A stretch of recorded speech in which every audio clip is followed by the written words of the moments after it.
Good afternoon. Welcome, everyone. Welcome to the Florida Bar Professionalism Committee Well-Balanced Lawyer mini-series. This is the final installment of this wonderful program, and it is my genuine pleasure to introduce the panelists for this session, which is titled 3 Giant Steps to Health, Happiness, and Success in the Law. It is my pleasure to introduce Professor Larry Krieger and his lovely wife, Theresa Krieger. And let me tell you a little bit about our speakers for the next hour. Let me start with Professor Larry Krieger. Professor Krieger is a widely recognized expert on lawyer well-being. His most recent research on 6,200 lawyers identifies the specific factors that are required for attorney wellness and satisfaction. The New York Times report on this study was the most shared article in the Times for 2 days. Larry was the founding chair on the section on balance in legal education in the Association of American Law Schools. He was a litigator for 11 years, including as chief trial counsel for the Florida Comptroller, and now teaches litigation skills and professionalism at the Florida State University College of Law. He is one of 25 teachers recognized in the 2013 Harvard Press book, What the Best Law Teachers Do. When Theresa Revell Krieger is not raising and teaching her 3 children, she maintains a practice as a licensed massage therapist and certified life coach, mindfulness trainer, health coach, fitness trainer, and associate of the American College of Sports Medicine. She is experienced in working with law students and lawyers and understands the special demands that we have in the practice of law. She brings a deep healing / total health approach to all aspects of her practice. We are very, very fortunate to have them. Welcome. And I'm going to turn it over to the Kriegers. Great. Thanks so much. We're going to have fun. So I'm going to slide over here. I will speak first. Thanks so much, Judge. We'll get our screen share going, but I want to welcome everyone. We both do. We're going to hopefully shoot a lot of good information to you. It's going to be more than an hour's worth, so I'm going to encourage you to take some screenshots. And the center is going to host this for viewing in about a week, so you'll be able to come back to it. One of the really interesting things, all those letters after Theresa's name, alphabet soup, and there's a whole lot more on her wall here that we didn't include, but she's going to talk a little bit about that. It's really interesting, her career development as it's evolved and how it really emphasizes the whole theme of our talk, which is going inside. We're going to put together 30 minutes for a whole plan for your day if you really want to change your life. So talking to lawyers lately, getting ready for this and another talk, we realized, wow, people are really stressed. And so we thought, let's go there. It's always a big issue for lawyers, but even more so now. So you can see some of these typical symptoms: digestive issues, sleep, fatigue, feeling anxious, out of sorts, etc., maybe drinking a little more. So I thought, just as a starter, I'd like you to think for yourself right now. Make a quick list just for a few seconds. What do you stress about the most? Get it a little bit clearly in mind. Is it the other lawyers? Is it the client? Is it the judge, maybe? The present company accepted, of course. Of course. For Judge Weiss, and we have some other judges, hopefully. Is it your children? Maybe there's a little marijuana in the bedroom that you found. Is it your mom? What do you stress about? It's good to have it in mind because you can see through it a lot of times once you realize it.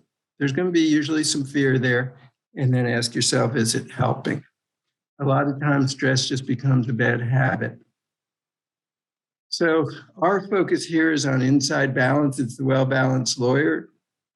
series, but we always talk about inside balance, inside and outside balance. You know, in the legal profession, we talk a lot about work-life balance.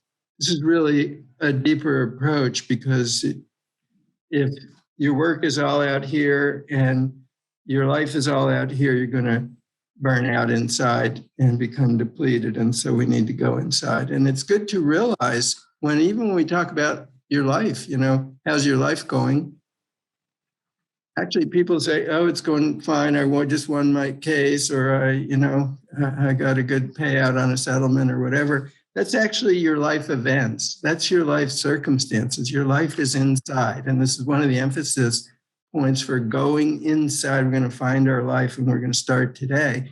That's where all your achievement starts. Your energy is inside. Your creativity, your inspiration, your ability to persist, your enthusiasm, your joy, your love, it's all inside. Also, your stress and your depression are inside.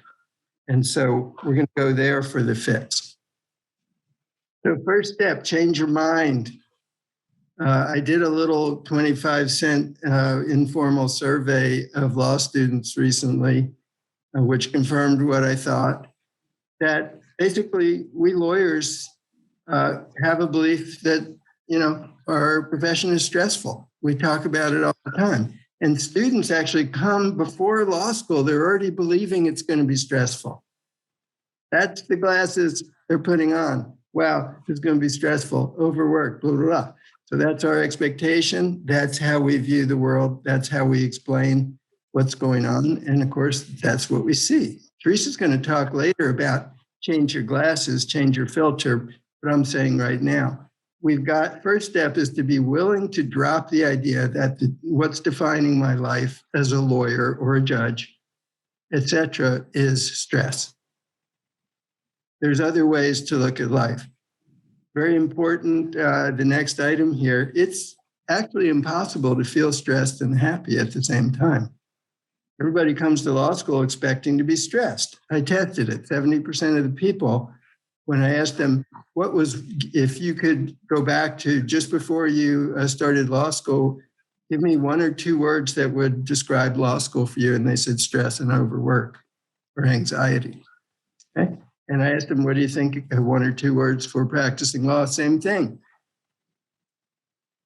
So if we expect that, and yet everybody expects, oh, I'll have a great life, I'll just be stressed. It can't be done. It's biologically impossible, and we'll see why in a bit. So we're going to have to let go of stress or let go of the idea of a great life. It has to go one way or the other. We're going to reframe it. Again, it becomes a habit. We start with it before law school, and we start to not feel stressed, and we start to feel a little relaxed, a little dip in our energy. What do? We recreate, simulate stress, shoot down some coffee, a power drink. The movies we watch are all hyper excitable, violent, hypersexual, whatever, horror shows. It's all aggravating more and more stress. So we want to change to a different filter, and we'll work on that. Even the research, thank you, Judge, for mentioning that research. I did write up the bio for those. But I think it's helpful to know because a lot of successful people read the New York Times. And what we were testing was, does success make lawyers happy? And the answer is no. Success actually doesn't make lawyers happy. Lawyers are happy if they're successful, but it's not making them happy if they don't have the important things, which is why it was the most shared article there for a while. So this is the research in a nutshell. And again, it emphasizes life is really inside, not outside. That's where the important things are happening. Okay? There were several things that made lawyers extremely happy. And none of them, if you look at the bottom here, none of them had to do with stress and competition. None of them had to do with making partner, making more money, having a lot of prestige. The public service, low-paid lawyers were actually happier on average than the most highly paid, most prestigious private lawyers. So it's not about outside, it's about inside. And with our analyses, what we determined was there's actually one thing that is your pole star for being happy. If you take one thing away from this, and that's connecting. Feeling connected to yourself in a meaningful way, feeling connected to others in your life and in your work in a meaningful way, feeling connected to your work in a meaningful way, your purpose, you enjoy it, all right? Of course, COVID makes a lot of this more difficult, especially the others and perhaps the purpose as well, so we have to focus more on connecting. Here's those factors that makes lawyers happy. And just real quick, all the things that you're competing for, which is because, a lot of people say, well, I'm stressed because I got to stress for success. I got to be successful or else I won't be happy. Actually, it's not true. The success things are down here in the red bars. That's how much they're making lawyers happy. And the things that are more internal, like feeling integrity, number one thing on the left, most powerful. I feel whole. What I say is the truth. My choices express my true values. That almost a perfect correlation with well-being. Same thing for relating closely with other people and so forth. So it should be easy to make the decision, step one, to drop stress.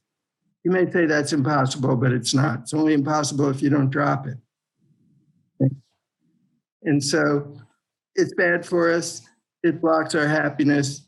It cuts short our life. So let's drop it.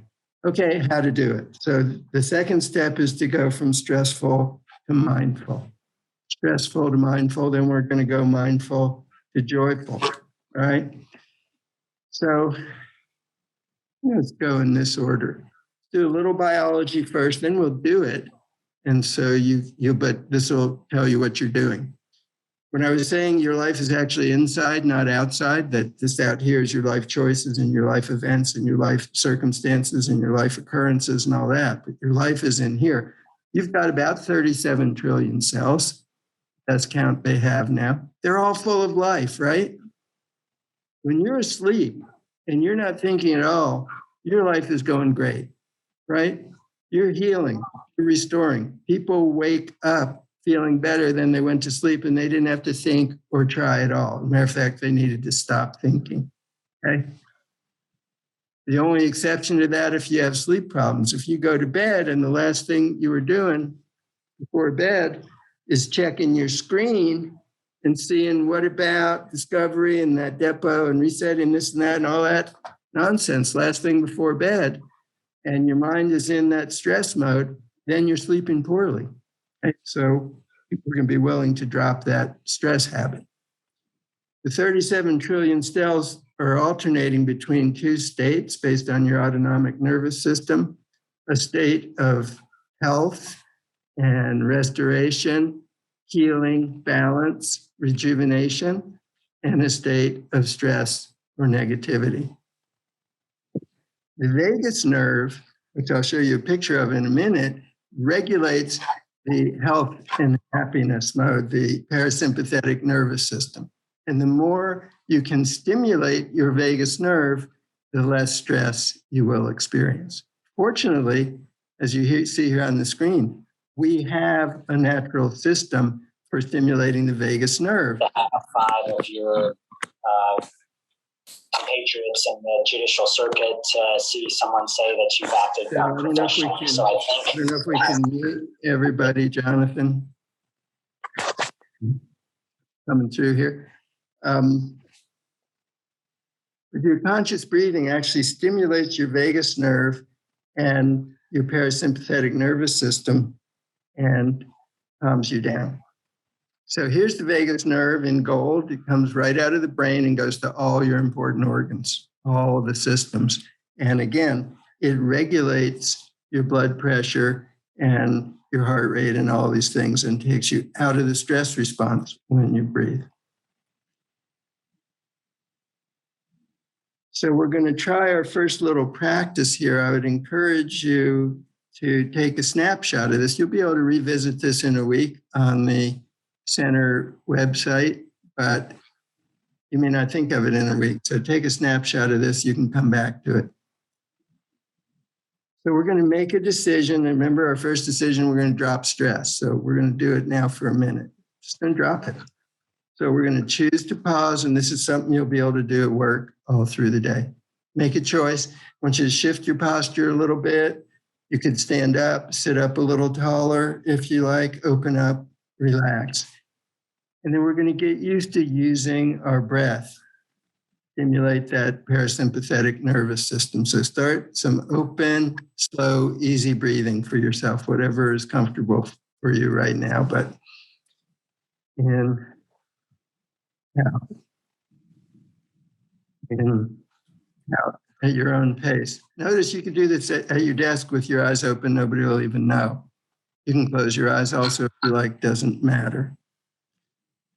Okay, next step, once you're kind of open and a little tall, breathing open and full, easy breaths, let your attention go inside with your breath. As you take a breath in, let your attention go right into your lungs and into your abdomen with your breath.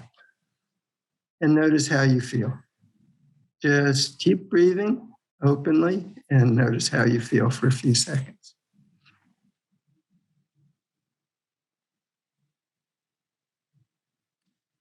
If you're doing this, you'll notice that it works. If you're not doing it, you'll notice that it does not work. So this is going to be part of our 30 minutes for transforming your life from stress to joy. So let's try it now. Okay. And then the last thing I want you to notice with your open breathing and your attention inside is notice all your 37 trillion cells. Get a feel from your head to your feet with your attention inside your body. I'm really alive. Wow, that's amazing what's going on in there. With a little practice, you'll come to where you can really feel the energy inside your body, and that's an exciting thing. Okay, we're out of our pause. Actually, let's go ahead and continue your pause while I'm talking for another minute here about how to bring it more into life. So continue just sitting a little tall. You can move in place, which is the first item here. Rock or twist a little bit, whatever feels good to you. Breathe. Notice how you feel inside. Then the next thing to enhance your stress elimination with this, make it really efficient, you can count your in-breaths and your out-breaths. So 1, 2, 3, 4 in, 2, 3, 4 out. Or maybe 5 for you, or 2, or 7. 3, 1, 2. And count. And that gets your mind off of the other lawyer and the case you just lost or the client that doesn't want to pay you, and keep your attention inside and on your breath. And then the next trick, and this is very effective for stimulating the vagus nerve and the parasympathetic response even more, the anti-stress response, is to start to extend your counting on your out breaths. So if you're counting in 3, then go 4 or 5 out. Counting in 6, then go 7 or 8 out. Okay, so 3, 5, 3, 1, 2, 3. Everybody got it? So you can do that same minute pause, but include these little breath techniques. And again, for your 30-minute plan for the day, I'm going to suggest that you do this pause at least 5 times a day, 1 minute. Okay, you can set a timer and do it during the workday. It will reset you out of your anger, frustration, disorientation from COVID, your stress, into the rest, restore, health state over and over again. Okay? Then the next thing is you can combine it with some relaxing activity. Take a real break twice a day. That's going to be on your 30-minute plan also when we get to the end here. Take a real break, 5 minutes, go out and take a walk. And when you're walking, count and breathe. So you're doing your pause, but 1, 2, 3, 4, 5. Be counting and count your in-breaths and your out-breaths along with it. So 1, 2, 3, 4 in, 1, 2, 3, 4 out. 1, 2, 3, 4, 5, 6, 7, 8 out. Extending the out breath. This is my favorite trick when I'm aggravated, which happens a lot. It's just my nature. I'm hot-blooded and I flare up fast. My wonderful wife isn't going to tell you, but I will tell you. Okay? She's smiling over there. Well, maybe she will tell you. We'll see. She gets her turn after this. You cannot do that for 5 minutes without feeling completely restored. All right? I promise you won't be able to do it. So put the pause in for 5 minutes with your walking, and you're getting close to your 30 minutes now for the whole day. Another super trick, your meals. Oh my God, do not be on this guy with your meals, at least not the whole time.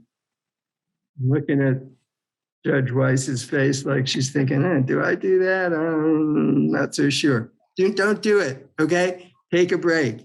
At least the first 2 minutes of each meal. Do the pause and close your eyes if you can. Just while you're chewing, rock a little bit and feel the food going right into your body. If you have a GERD and reflux and elimination issues and all that, and you start doing this with your meals, they're going to go away. Problems are going away. Okay?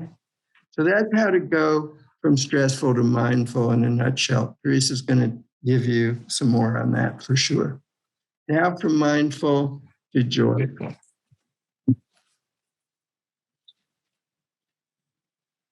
Okay. Think smart and feel good all day. Now, folks, we're lawyers, but I got to tell you, the power of positive thinking is true. So we're going to do that because I'm going to show you the science. It's really powerful. Your thoughts are actually creating your life. We kind of looked at that at the beginning, very first slide, and we talked about people come expecting stress, and guess what? It's real stressful because everything they see, they're never excited. They're stressed. They're anxious. You could be, it feels like you could call it excited. I'm so excited. Oh my God, I'm learning all this new stuff. Or I'm so stressed. Oh my God, all these people are so smart. You pick. And what you think determines literally your life and your health. This is neuroscience now and biochemistry, and we'll see it in some detail. So here's the detail. Focus mostly on the red. Your thoughts create your emotions. That's the first key thing to realize. Your feelings, your emotions are your body's reaction to what you think and what you believe. If you don't trust me on that, let's try it. We don't want to even do 10 seconds on this. We're going to do 5 seconds each way. I want you to start thinking, just for a few seconds, the worst thought you can think of, the most horrible thing you can think of. I want you to think it just for 2 seconds. I can't even say this without frowning and getting head pressure. You can immediately feel, oh my God, I don't want to think that. That feels terrible. Right. Now flip it over. I want you to think the most beautiful thought you can think of right now. Oh, beautiful vacation, go lie on the beach, whatever, take a walk with my kids. My child just got a great LSAT score. Most beautiful thought, and immediately you feel uplifted. Your emotions go up. So your thoughts, and this is happening 24/7 for all of us every day, except when we're asleep and we're not thinking, okay? And that's why our life tends to go better when we're asleep. You're not having all those negative thoughts. And then the bottom line at the bottom is that all these psychophysiological changes that occur from positive emotions as you live longer and you're healthier and happier and you're more successful. The changes in here in the middle that get us to that end point are your brain waves are coherent when your emotions are positive. Your brain functions in harmony with your heart. It's easier to make decisions. You don't feel conflicted inside. You have about 1,400 positive biochemical changes in your system, your neurotransmitters, brain chemicals, hormones, enzymes, all that. And that all puts all of your organ systems into their ideal state, resting, restoring, healing, and functioning fully. You learn better. You're more creative. You have more energy. Oh, your immune system's better, so you don't get the flu or whatever we want to call it now. And if you get it, you get over it quickly. Okay? Your digestion is functioning fully and all that. The opposite scientifically is also true. Negative thoughts, that stress, that I have to go to work today. There's a negative thought. I have to go to work. And what that gives you is a negative emotion. I don't want to go to work. And you get incoherent brain functions. You get 1,200 negative biochemical changes in your body. All your systems shut down. It's usually a stress response, except the ability to run, fight. And we tend to stay in that long term because we're modern human beings and we worry about everything. And so we end up dying earlier, or at least our brains break down earlier now, even if we don't die and we have a lot of illness and pain and we're ineffective. So we choose. If you think it's not true, look at the research on pessimists and optimists, or people who are grateful or complaining. Same results as I just showed you. Optimist gets a flat tire. What happens? They say, crap, that sucks. I got a flat tire. Well, I got AAA. I'll call them and I'll get to work when I get there. Meanwhile, we'll go take a walk or have another cup of tea or something. That's the optimist. Pessimist, same thing happens. Flat tire. They say, crap, that sucks. Got a flat tire. But the pessimist goes with a negative mindset down here in the purple. That really sucks. I knew I was going to have a crappy day. My life is always like this and it's never going to get better.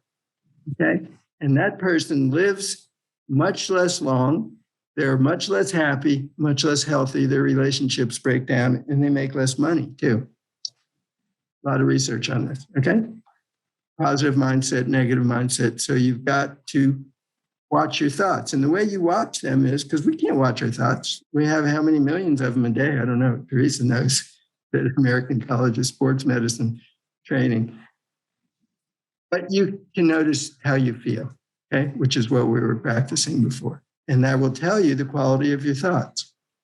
So let's go back to our pause, and we're going to do the same exact pause, but we're going to add a positive thought to it. So let's take our minute now. We're going to make a choice.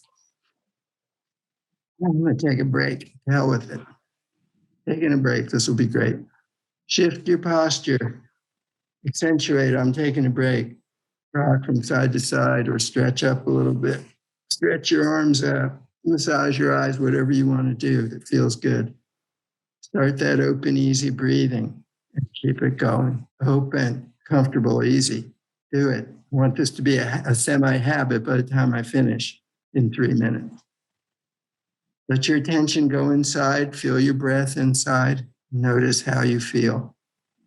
Doesn't matter how you feel. What matters is you're inside and you're noticing, which means you're not stressing anymore.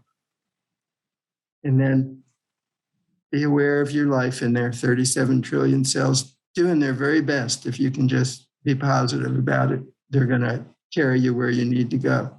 And then add a positive thought. Make it beautiful. Don't be ashamed because you're a lawyer and you're so serious to be joyful, to be loving, to live a beautiful life. Because if you don't, that's the definition of depression. No joy, no love, no beauty. All right? So let's start thinking the other way. Here's some other tips, but I want to finish up so Theresa has our time. You can use music, start and end of the day. You can smile. There's a million studies, several published just on the people smile in their yearbook in high school. They live longer, substantially. The baseball players had the brighter smile on their baseball cards. They lived longer. They had less disease. Okay, so don't ever think your mind and body are separate because they're not. That's an illusion. Okay, and here's the 30-minute plan. Start positive and end positive. Do not start thinking when you wake up about all the stuff you have to do today. Been there, done that, right? I have to fight that every day. I got to go to work. No, think I get to go to work. How fortunate am I? I got a job, right? People want me. Play some music, something that makes you feel good. Then use this pause 5-6 times a day. That's 5 more minutes. The start is 3 minutes. Set your timer so you don't forget. Combine it twice for 5 minutes with a walk or your meals or some exercise or movement. Choose a meditation or two of your choice, 5 minutes at a time. And then really important, finish your day positive. Look back to your day, get a little journal, 2 minutes. Did I connect with myself? Did I connect with others? Did I reset my stress response? Did I go positive? Write for a minute and write your attention for tomorrow and make sure it's easy. Not about losing 80 pounds, okay, and being an angel tomorrow. It's about, I'm going to do that pause 3 times tomorrow, or I'm going to try that 5-minute walk. All right, my friend. So that is my part. Hopefully, and take a picture of this slide too, if you can. Come back in a week. Becky will have it posted for you. And please be in touch with us. So I'm going to just continue right on to Theresa's slides, and I'm going to get out of the way.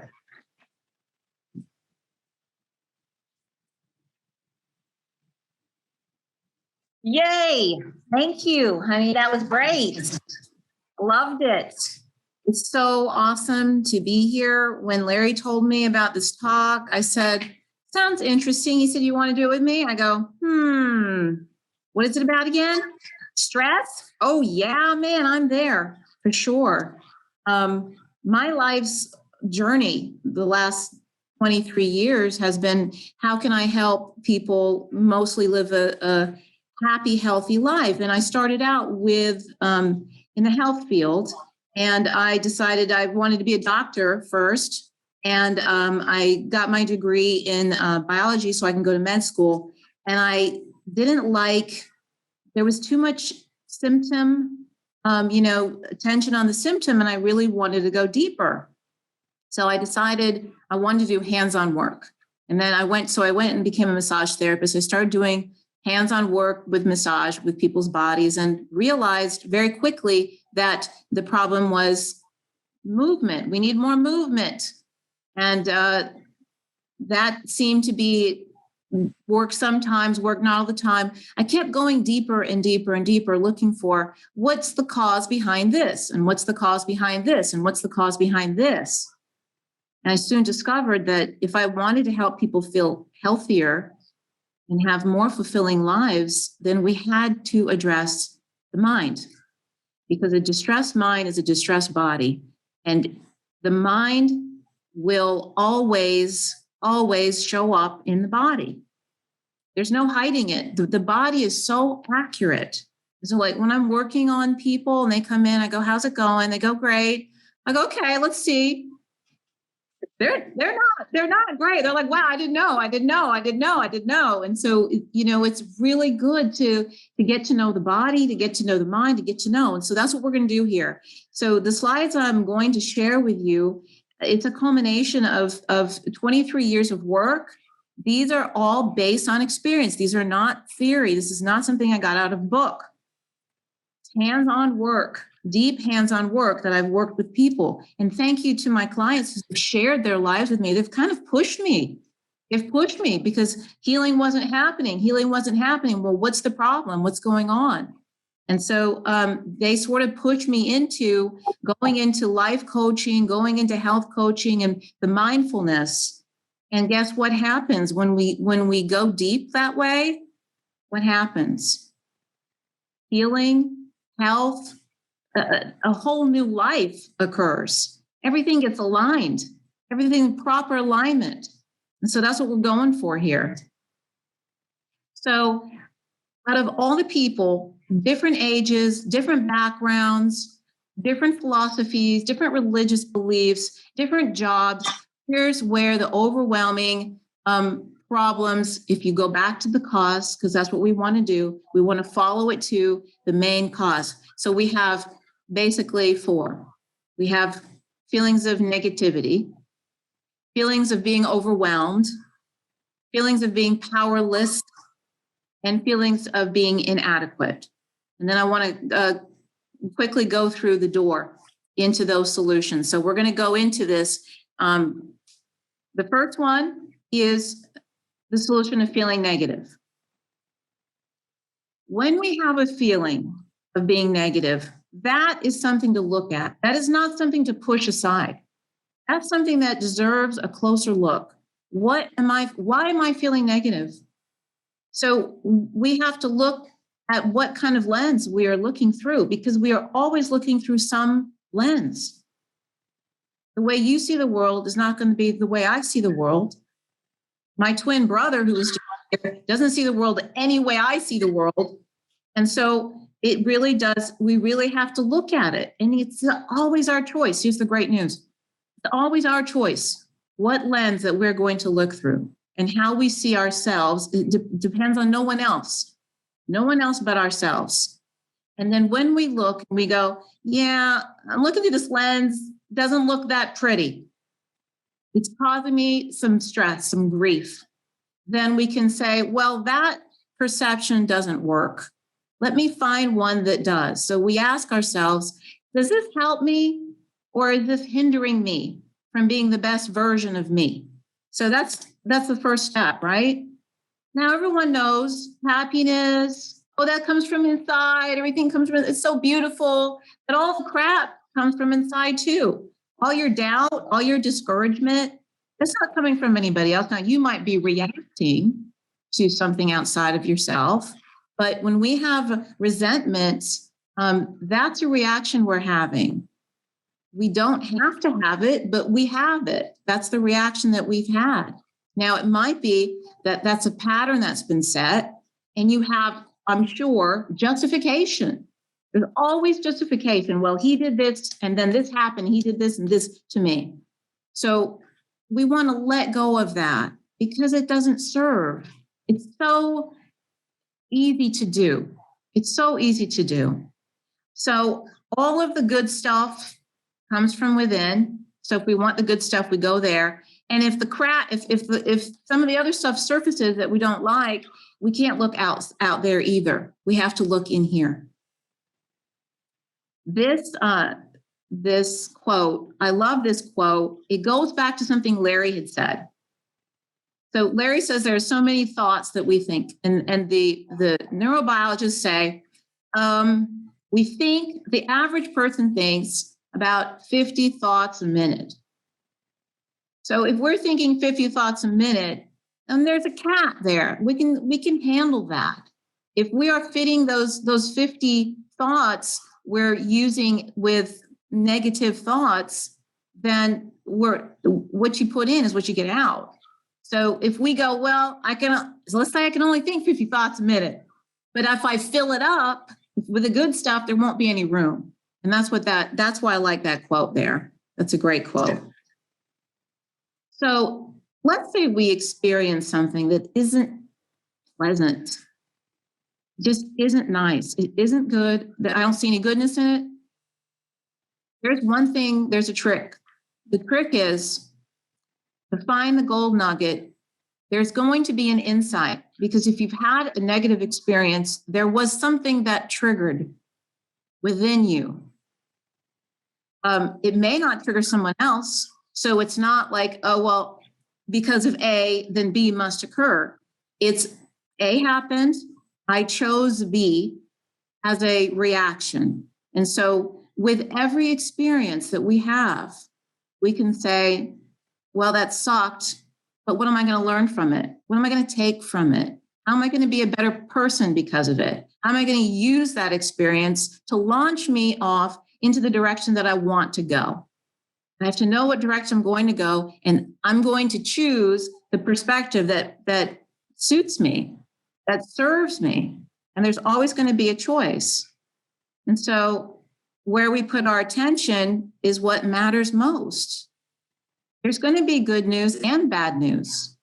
There is a plethora of so much data heading at us. We get to choose what we're going to focus our attention on. So if you give me one bad news, I can find 10 good news to share with you. And if you tell me one good news, I can guarantee you I could find 10 miracles that will knock you off your feet. And then we'll have to consider, is this a good world, a bad world? Is a good thing a bad thing? Because anything can be good, anything can be bad. So we have to choose the perspective that works for us, that serves us. And no one has the right or the power, unless we give it, to change our internal, how we are in our internal world. It doesn't matter what happens out there. That does not dictate how I'm going to feel. It won't. I won't allow it. And so our perceptions are interpretations, and we get to interpret the data from around us. And we only have these limited senses, so we're going to have to go deeper than what these limited senses are. Briefly, this slide is, I'm saying the same thing here, that I really want to hit home on this because we cannot experience anything we do not see. So therefore, we need to open our lens up, right? And that's what this, being on the journey of growing is about. If you look at that in the corner, somebody's handing somebody a world. So we can be handed the vision of someone else, or we can create our own. Growing up, maybe your parents handed you their view of the world, and then you accepted it because you didn't know any better until you turned into a teenager, and then you started questioning. But we can be the world can be handed to us in the news, social media, and we have to decide, is that the kind of world I want to accept? We do not have to accept the external data that we receive, because we can interpret it our way. So if you imagine yourself to be in the center of that, in the hub of that wheel, all of those different spokes that are coming out, those represent your choices. You never feel that you don't have the freedom to choose your reactions, because we always do. And so some reactions will contract us and some will expand us out.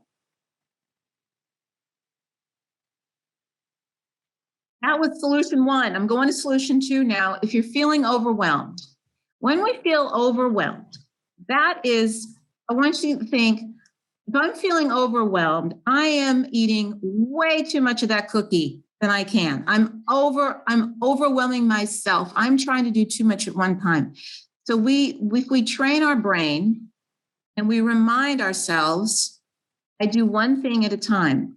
I put my brain on one track at a time, and I follow through with that one thing before I'm distracted into something else. So the best thing to do is single task. Now, you might single task really fast. You can do that. You can single task really fast. But if we try to do 2, 3, 4 things at one time, we're just going to do them all badly. And it will cause us a lot of stress. And we don't need that, because we're not going to do it well anyway. So here's our attention spans. I love that. I usually cross-check my references, but this one I just left it there. So our attention spans aren't maybe that long, but guess what? We can change that. We can change our attention spans to be whatever we want them to be. So here's the key. If we slow down, we're going to be more productive and we're going to be happier. So you see that guy on that little gerbil wheel? Okay. He's feeling rushed. He's going to rush. He's going to forget stuff. He's going to have to go back and do things over again because he was so rushed. He wasn't able to pay attention to what he was doing. He's going to lose stuff. He's going to lose his keys. He's going to lose his phone. He's going to forget where he put that important paper. He's going to say, oh, crap, I forgot to call this person back. I needed to call back. When you're rushed, you're just not going to be as productive. Now, this guy on the right, this being present, I love this guy because look how many things he's doing. It looks like he's doing a lot of multitasking, but he's got a smile on his face.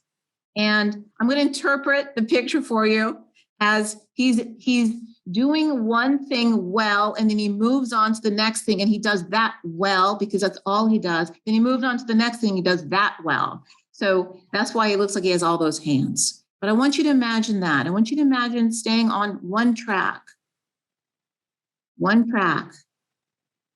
then your stress will go down. If you get into a situation where you feel like, oh my gosh, I've got to do 10 things right now, say to yourself, I can only do one thing at a time. And I have all the time I need to do this one thing. It's a trick. Don't try to think I got to do 10 things at once. Okay, I can do one thing and I can do it now. And I have all the time I need to do this one thing. So the neurobiologists tell us we can think one thought at a time. Our brain is only capable of one thought at a time. So think one thought at a time, do one thing at a time, and do that well. And you can do it quickly without feeling rushed. See? So this is about efficiency and effectiveness. Everybody wants to be more efficient and more effective. If efficiency is doing things right, then if we're too fast, we're not going to be able to do it right. We have to slow down to do it right. And if effectiveness is doing the right thing, then if we are so busy and we're not present, we're not going to know exactly what the right thing is at that time. So things get out of order. So we want to take the time to do it. Solution number 3, feeling powerless. And Larry had mentioned this about our cells. There is an intelligence within those trillions of cells. And that intelligence takes care of all things. So if you break your leg, you do not have to consciously repair your broken bone. It's going to be done for you. If you cut your finger, you don't go, oh my gosh, I got to take off for work, I cut my finger. Those things happen by the intelligence within yourselves. Imagine if you had to regulate your own heartbeat or your pH of your blood or any of the billions of processes that go on within your body. So we can recognize that we have this inner intelligence within us. And that inner intelligence also guides us with intuition and hunches, feelings about things. I should call this person at this time. Don't talk to that person over there right now. It'll tell us if we have to use our intuition. It's a power. It's a superpower. And so that takes practice. We have to practice it, but we can't practice something we don't know is there. So we have to know that it's a usable power in our tool belt. And when we recognize that, and we can do that by slowing down, by meditating, by walking, by being mindful when we eat, we can start to feel that intelligence working in all areas of our lives. So, but if we don't know it's there, we can't use it. So that's why I have this slide. Consider a child with knowledge of electricity and an adult who does not know of electricity, right?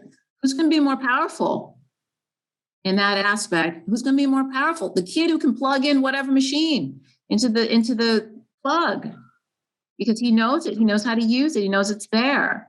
So, electricity has always been with us, but we didn't know how to harness the power of electricity until Edison. I don't know. But anyway, so we have to know it's there. We have to know the power is within us. And then we can practice connecting to that and using it, using your intuition, and seeing how it works. So the last one is feeling inadequate. When we're feeling inadequate, we're straining. We're straining to try to carry more of a load that's required of us. We're feeling inadequate because we're using force, not our power. When we use our power, we don't need to feel inadequate because we're working with the ease and flow of life. We're working from our inspiration, and we're working from the idea that the work that we do is an extension of the love that we have. So, but when we work with force, we're trying to carry the load of the world or the system or things that are not within our control. So when we recognize, oh, am I working with force? Am I working with my power? When we recognize that, we can switch, and that feeling of inadequacy will go away. We feel inadequate because we didn't measure up. Didn't measure up. Well, did you do the best you could do? If you've given the best that you can give and you haven't measured up, then you've got a wrong measuring stick. So we don't want to work with that. You know where burnout is? With force. If you work with your power, you never have to experience burnout because you're working with your inspiration. So every day you wake up and you reclaim your inspiration. Why am I doing this? What did I do this for? What am I here for? What's my purpose in life? So we connect to that and not try to force a result that's out of our control. So here's our door to the solutions. We're going to balance. We're going to practice this balance, balancing this inner life with the outer actions that we take. So if we pay a little more attention to our inner life, things will start balancing out and we will feel happier. We will be healthier. Our body won't be strained and stressed. Our immune systems will work better. Our muscles will be relaxed, so it won't pull our back out of place or our posture out of place. It's amazing what can happen when we take note. If we are feeling distressed, if we put a little attention on this inner life, which is reflection and contemplation and using our intuition, and then we work from there. We work from that power. Then we've got the balance. We do that forever. We don't need vacation. Vacation's in your mind. When we need a vacation from something, it's usually from ourselves. We're stressing ourselves out. Go close your eyes. If we need a vacation, just close your eyes and be where you want to be, and then have the feeling of being on vacation. Boom. You just had yourself a little vacation. So, paying attention to our inner life, these are the things you get. Like, you want to go inside and it's boring. I don't know if I want to go inside. Yes, we want to go inside, because what is inside? Everything we need: strength, confidence, enthusiasm. Can't find that at Walmart on the corner. We need to be creative. We need perseverance. We need clarity. So all of those things have to come from inside, and that's where we can get them. That's where we get them. So everything you could possibly need, any resource you possibly could need, is inside of you. Now, here are some of the practices that I've been sharing with the students. These are some of my favorites. I'm sure you guys can come up with yours, but we've got the candle meditation, where you sit with a candle. That's fun to do with somebody you love. Walking meditation, Larry mentioned that. It's, for me, I have that I am, and then you insert the vision of your ideal self. So say you're walking and you're needing maybe a sense of security. So you might start walking and you might start in step, and with your breath, correlating your breath, I am safe and secure. And that becomes your mantra. And so you walk and you feel it, and you get your whole body involved with it. Your heart, your mind, your body, everything's online with that which you want to be. And you assert it, and it becomes a song. It becomes valid for you. And then you will see evidence of it outside of yourself. The river meditation is a meditation where you're sitting by a river in your mind. You're sitting by a river and things are floating by, items are floating by. Those are your thoughts. Because when we meditate or we go inside to get quiet or reflect, things are going to pop up. And that's normal. Things are supposed to pop up. There's things that'll pop up that's going to be rubbish. And so when it pops up and it's coming by you and you're by the river, don't pick it up. If you happen to pick it up and you notice it, oh, this is rubbish, throw it back in the river and let it keep going. But something might pop up that's going to be a beauty, a treasure, an inspiration, and it might float by. You can grab that and put it in your pocket. So you can do this to relax yourself. You can do this with just getting connected to your inspiration. The morning moving meditation is when you get up, and Larry had mentioned this, when you get up in the morning, don't go to your phone. If you want to feel empowered for the day, connect with your power within, and then the rest of the day, you'll feel it. When you first wake up in the morning, you wake up, feel the presence of your being. Feel that, get connected to that, and then celebrate yourself. We don't celebrate enough. Celebrate. Put on some music. Sing. If you like to sing, sing. Just do one song. If you feel like I don't really have the time, sing one song. Dance one dance. Be cheerful with your family. Tell them how much fun it is to be with them. And start your day out like that. It doesn't matter what's on the agenda. Start your day out like that, and you will be revved up all day. Eating meditation. Larry mentioned that also. This is challenging because I see when people are eating, we always feel like we have to do something else. I gotta email. I gotta check my phone. Maybe I should read this magazine. Maybe I should pick this dish up. I should clean. So when we eat, we should slow down. That's a great place to slow down. You know why? You're doing something really important. You're ingesting the life that sustains you. So when we eat, we can recognize, wow, look at this. I'm an alchemist. I'm taking this substance that's outside of my body. I'm ingesting it and I'm bringing it into my body. It's going to become a part of my body. So this is a powerful meditation. If you can do one meal, I would do one meal a day at least. Do one meal where that's all you do is you eat. Eat. Don't talk. Eat. Just eat. Just be happy and eat. Be like, wow, look at this food. This is great. Smell it, taste it, really get into it with all your senses. And the very last one, and I'm so glad I finally got here because I have 2 minutes. I'm doing so great. Okay, your theta meditation. This is my favorite one. You know why? Because people will love this one. This one is so much fun. Who doesn't love falling asleep? This is falling asleep, but don't fall asleep. This is getting to the edge of wakefulness and sleep. This is your theta brain state. So your normal wakeful state is your beta. That's your beta brain waves. And then you get calm and relaxed. You slip into alpha.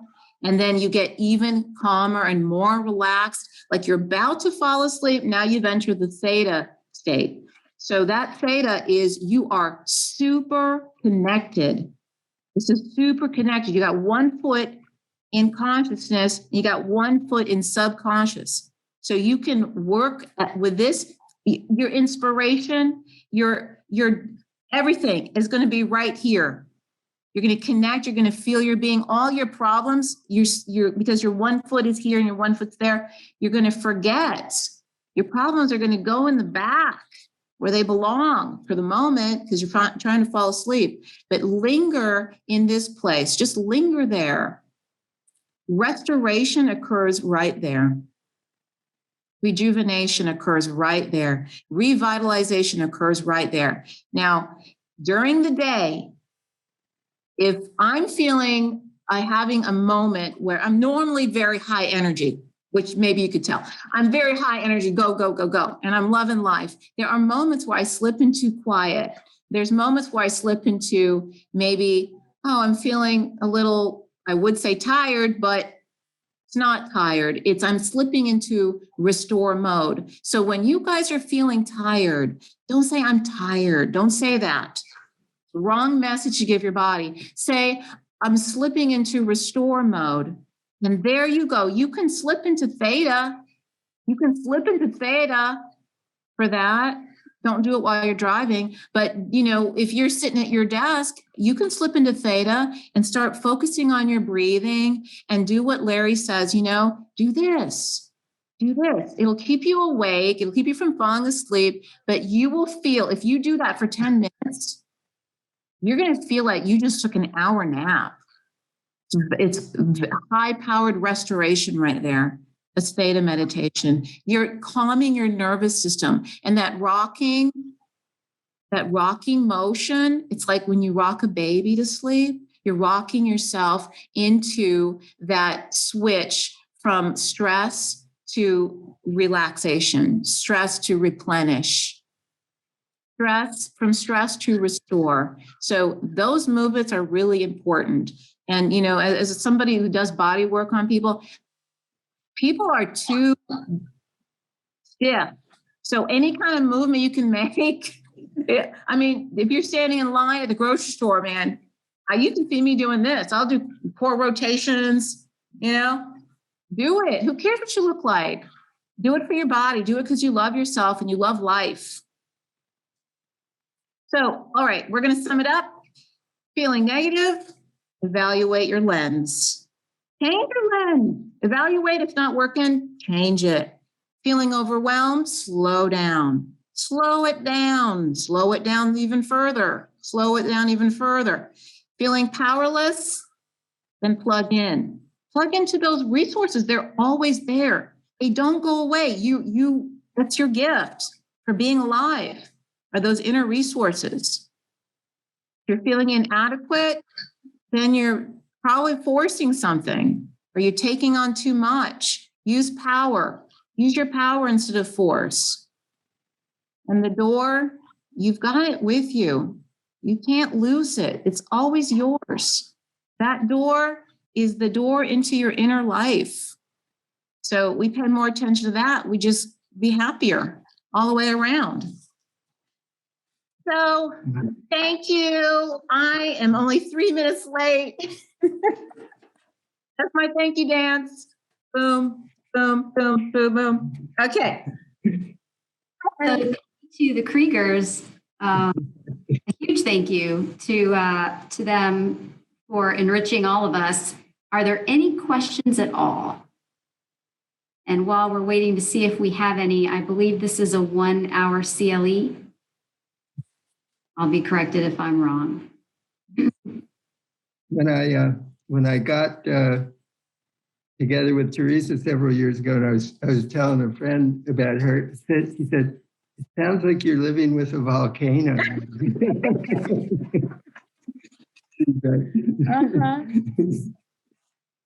Well, I don't see any questions, and we are a little bit over 2:30, so I think we're going to wrap it up. Again, thank you, Larry. Thank you, Theresa.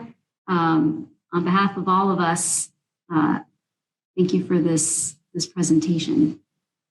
And you all be in touch with us. We'd love to hear from you. Thanks for having us. Thank you. It was fun. Loved it. Take care, everybody.